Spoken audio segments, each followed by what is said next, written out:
Thank you so much. Thank you.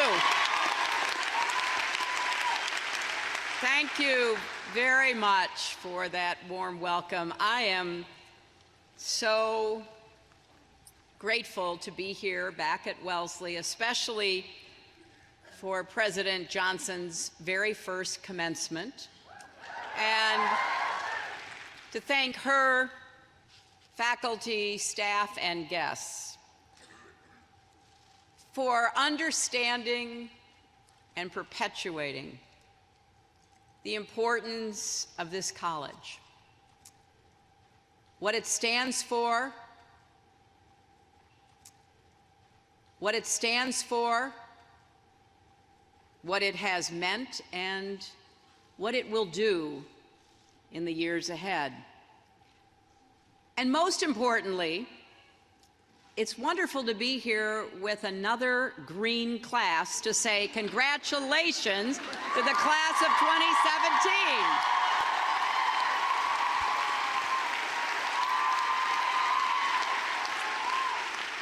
Now, I have some of my dear friends here from my class, a green class of 1969, and I assume, or at least you can tell me later, unlike us, you actually have a class cheer. 1969 Wellesley.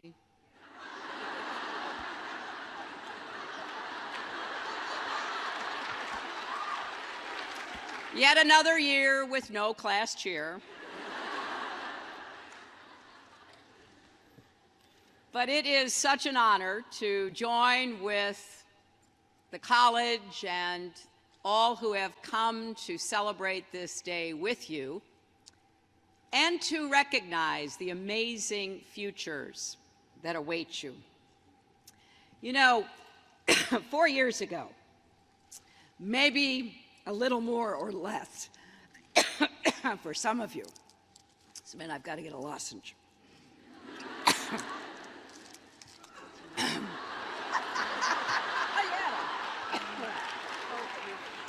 Thank you. I told the trustees I was sitting with, after hearing Tala's speech, I didn't think I could get through it. So we'll blame allergy instead of emotion.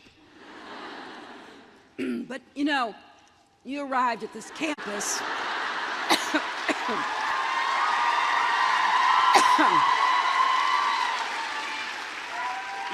you arrived from all over. You joined students from 49 states and 58 countries. Now, maybe you felt like you belonged right away. I doubt it. But maybe some of you did, and you've never wavered. But maybe you changed your major 3 times and your hairstyle twice as many as that. Or maybe after your first month of classes, you made a frantic collect call. Ask your parents what that was.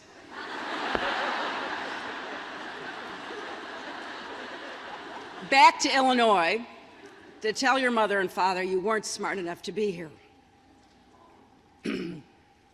My father said, "Okay, come home." My mother said, "You have to stick it out." That's what happened to me.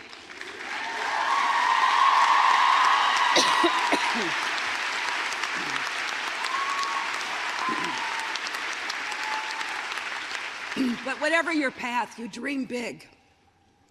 You probably, in true Wellesley fashion, planned your academic and extracurricular schedule right down to the minute. So this day that you've been waiting for, and maybe dreading a little, is finally here. As President Johnson said, I spoke at my commencement 48 years ago. I came back 25 years ago to speak at another commencement. I couldn't think of any place I'd rather be this year than right here.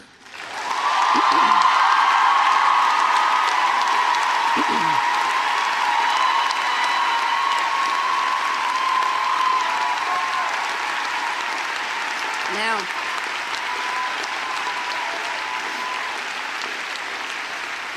you may have heard that things didn't exactly go the way I planned. But you know what? I'm doing okay.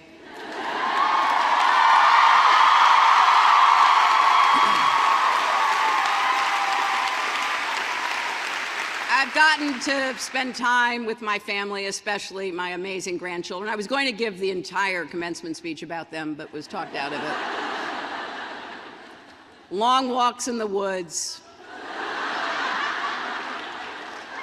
organizing my closets, right?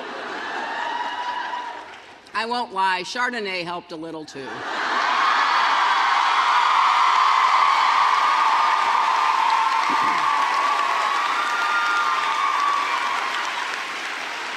But here's what helped most of all: remembering who I am, where I come from, and what I believe.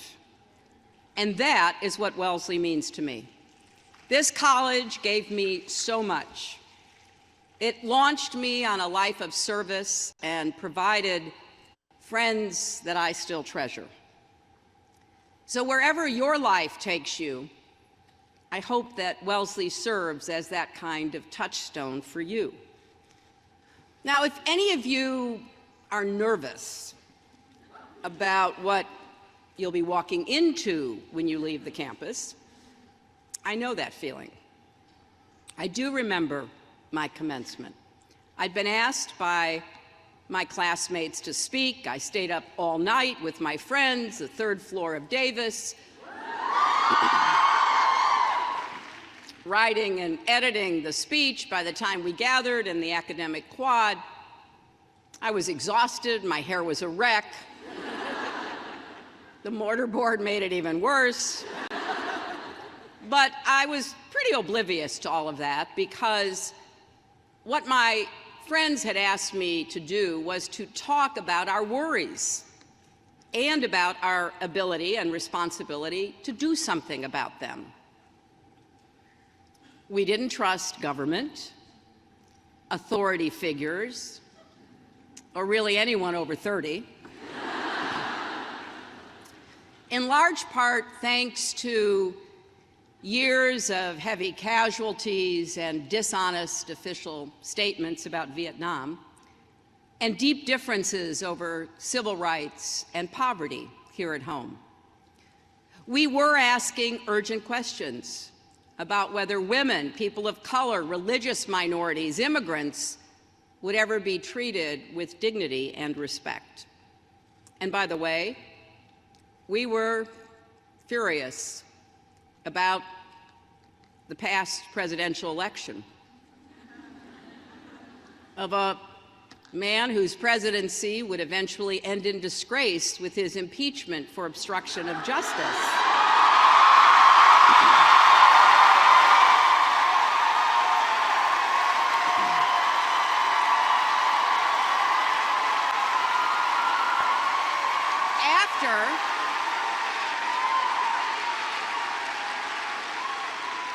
After firing the person running the investigation into him at the Department of Justice.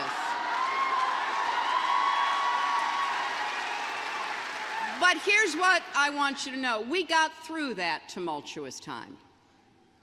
And once again, we began to thrive as our society changed laws and opened the circle of opportunity and rights wider and wider for more Americans. We revved up the engines of innovation and imagination. We turned back a tide of intolerance and embraced inclusion. The we who did those things were more than those in power who wanted to change course. It was millions of ordinary citizens, especially young people, who voted, marched, and organized. Now, of course, today has some important differences. The advance of technology, the impact of the internet, our fragmented media landscape make it easier than ever to splinter ourselves into echo chambers. We can shut out contrary voices, avoid ever questioning our basic assumptions. Extreme views are given powerful microphones. Leaders willing to exploit fear and skepticism have tools at their disposal that were unimaginable when I graduated. And here's what that means to you, the class of 2017. You are graduating at a time when there is a full-fledged assault on truth and reason. Just log on. Just log on to social media for 10 seconds. It will hit you right in the face. People denying science, concocting elaborate, hurtful conspiracy theories about child abuse rings operating out of pizza parlors, drumming up rampant fear about undocumented immigrants, Muslims, minorities, the poor, turning neighbor against neighbor and sowing division at a time when we desperately need unity. Some are even denying things we see with our own eyes, like the size of crowds.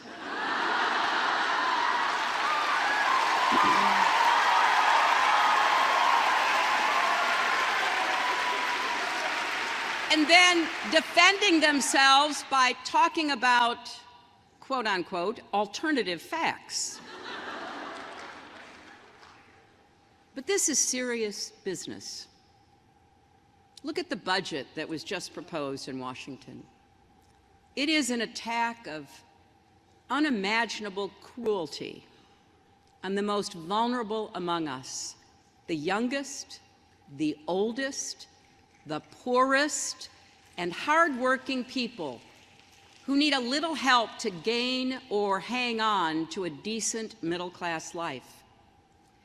It grossly underfunds public education, mental health, and efforts even to combat the opioid epidemic. And in reversing our commitment to fight climate change, it puts the future of our nation and our world at risk.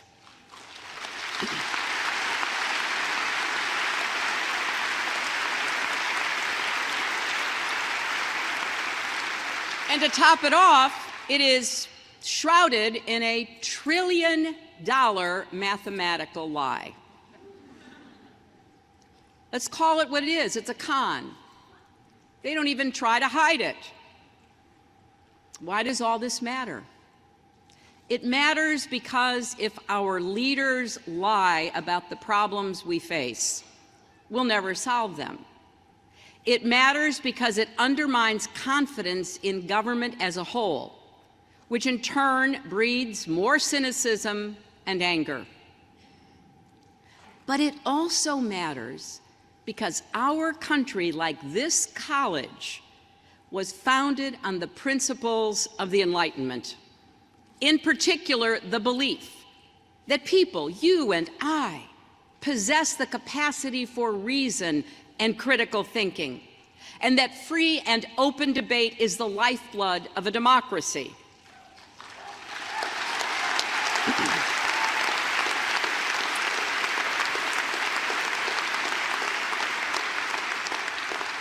Not only Wellesley, but the entire American university system, the envy of the world, was founded on those fundamental ideals.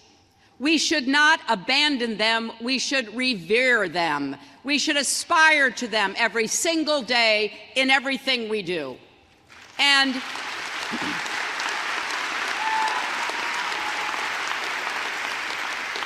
there's something else. As the history majors among you here today know all too well, when people in power invent their own facts and attack those who question them, it can mark the beginning of the end of a free society.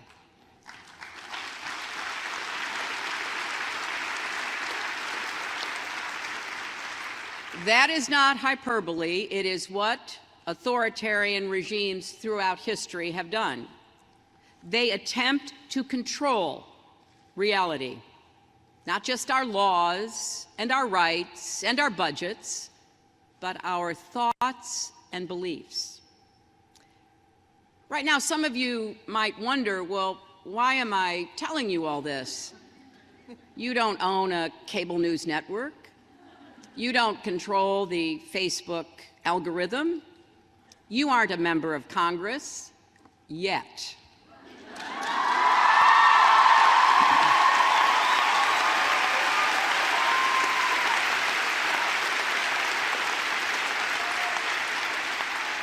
Because I believe with all my heart that the future of America, indeed the future of the world, depends on brave, thoughtful people like you insisting on truth and integrity right now, every day. You didn't create these circumstances, but you have the power to change them.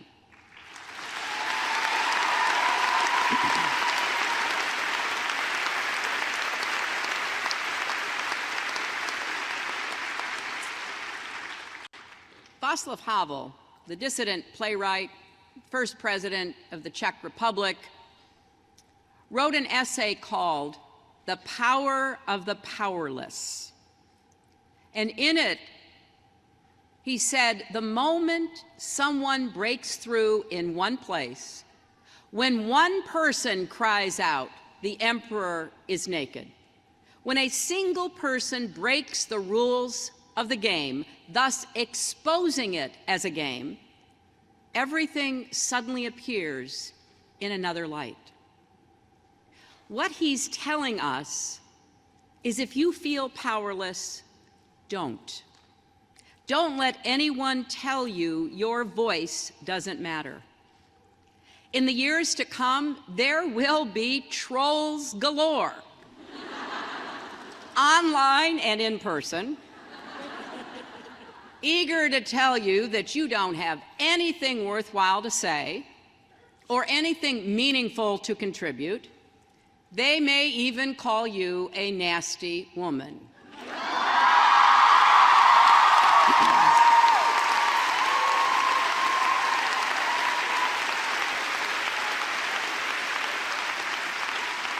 Some may take a slightly more sophisticated approach and say, your elite education means you are out of touch with real people.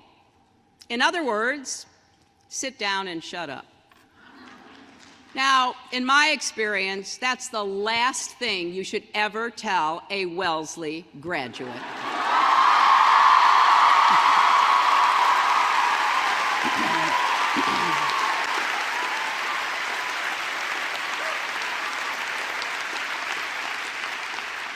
And here's the good news. What you've learned these 4 years is precisely what you need to face the challenges of this moment. First, you learned critical thinking. I can still remember the professors who challenged me to make decisions with good information, rigorous reasoning, real liberation. I know we didn't have much of that in this past election, but we have to get back to it. After all, in the words of my predecessor in the Senate, Daniel Patrick Moynihan, everyone is entitled to his own opinion, but not his own facts.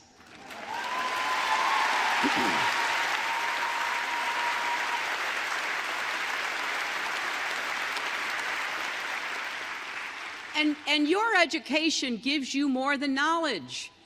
It gives you the power to keep learning and apply what you know to improve your life and the lives of others. Because you are beginning your careers with one of the best educations in the world, I think you do have a special responsibility to give others the chance to learn and think for themselves and to learn from them. so that we can have the kind of open, fact-based debate necessary for our democracy to survive and flourish.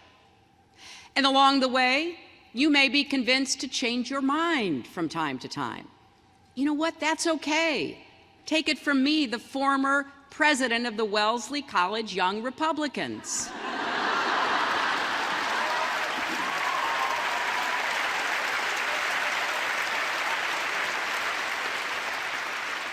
Second, you learn the value of an open mind and an open society.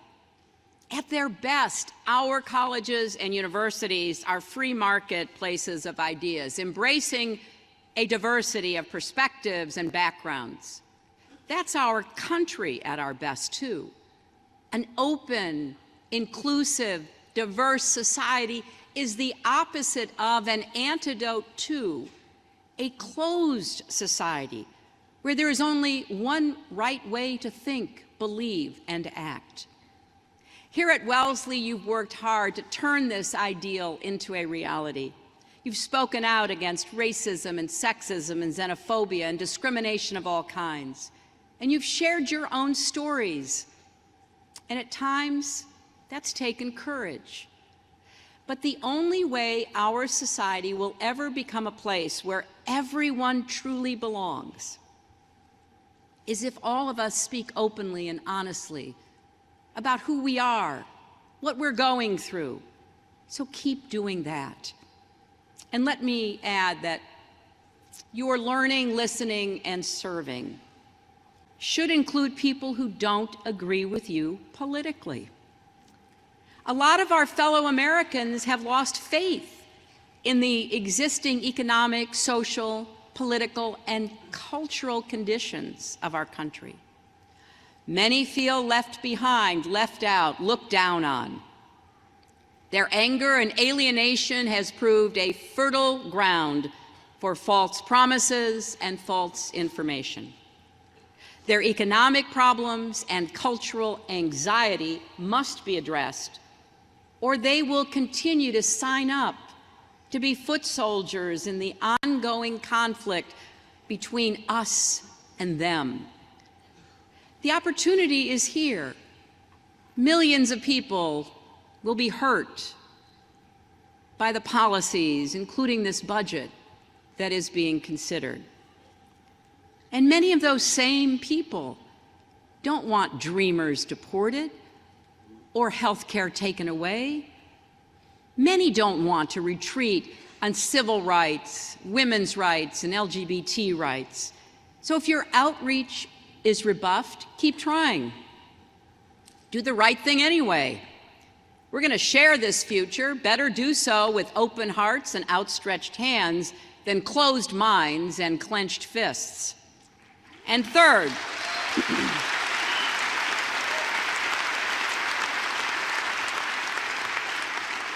here at Wellesley, you learned the power of service.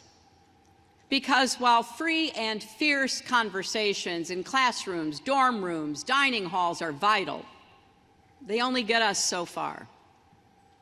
You have to turn those ideas and those values into action. This college has always understood that. The motto, which you've heard twice already, not to be ministered unto, but to minister, is as true today as it ever was. When you think about it, it's kind of a old-fashioned rendering of President Kennedy's great statement, ask not what your country can do for you, ask what you can do for your country. Not long ago, I got a note from a group of Wellesley alums and students who had supported me in the campaign. They worked their hearts out. And like a lot of people, they're wondering, what do we do now? Well, I think there's only one answer: keep going. Don't be afraid of your ambition, of your dreams, or even your anger. Those are powerful forces, but harness them to make a difference in the world. Stand up for truth and reason. Do it in private, in conversations with your family, your friends, your workplace, your neighborhoods, and do it in public, in Medium posts, on social media, or grab a sign and head to a protest. Make defending truth and a free society a core value of your life every single day. So wherever you wind up next, the minute you get there, register to vote.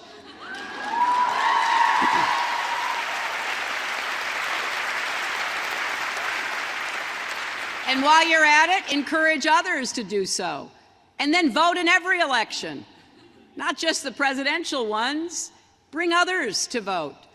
Fight every effort to restrict the right of law-abiding citizens to be able to vote as well.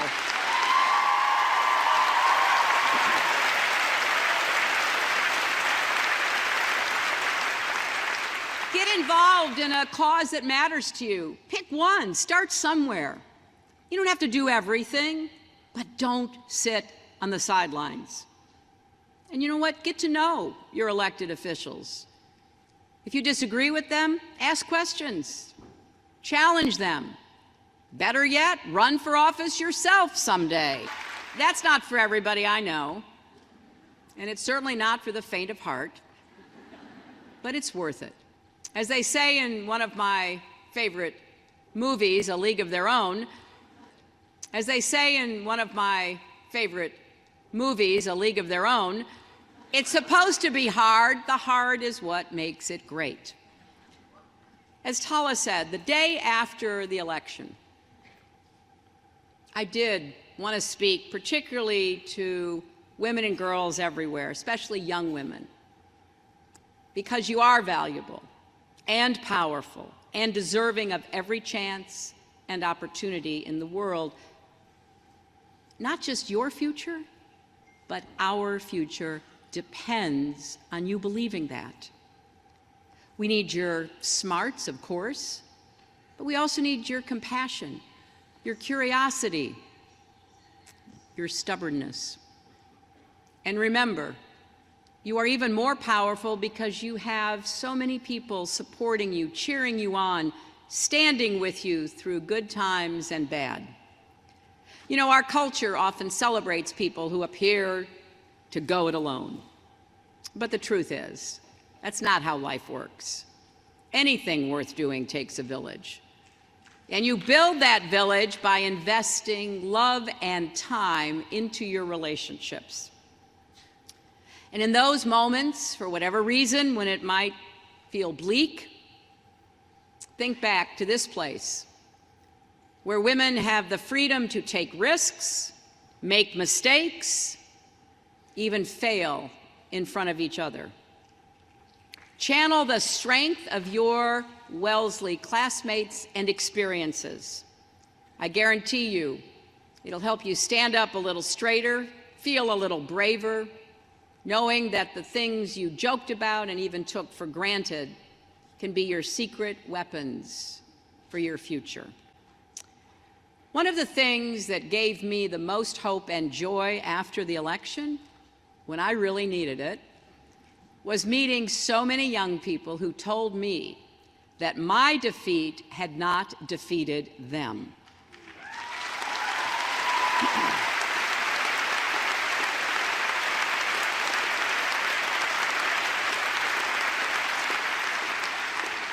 And I'm going to devote a lot of my future to helping you make your mark in the world. I created a new organization called Onward Together to help recruit and train future leaders, organize for real and lasting change. The work never ends. When I graduated and made that speech, I did say, and some of you might have pictures from that day with this on it, the challenge now is to practice politics as the art of making what appears to be impossible possible. That was true then, it's truer today. I never could have imagined where I would have been 48 years later. Certainly never that I would have run for the presidency of the United States or seen progress for women in all walks of life over the course of my lifetime, and yes, put millions of more cracks in that highest and hardest glass ceiling. Because Just in those years, doors that once seemed sealed to women are now open. They're ready for you to walk through or charge through, to advance the struggle for equality, justice, and freedom. So whatever your dreams are today, dream even bigger. Wherever you have set your sights, raise them even higher. And above all, keep going. Don't do it because I asked you to.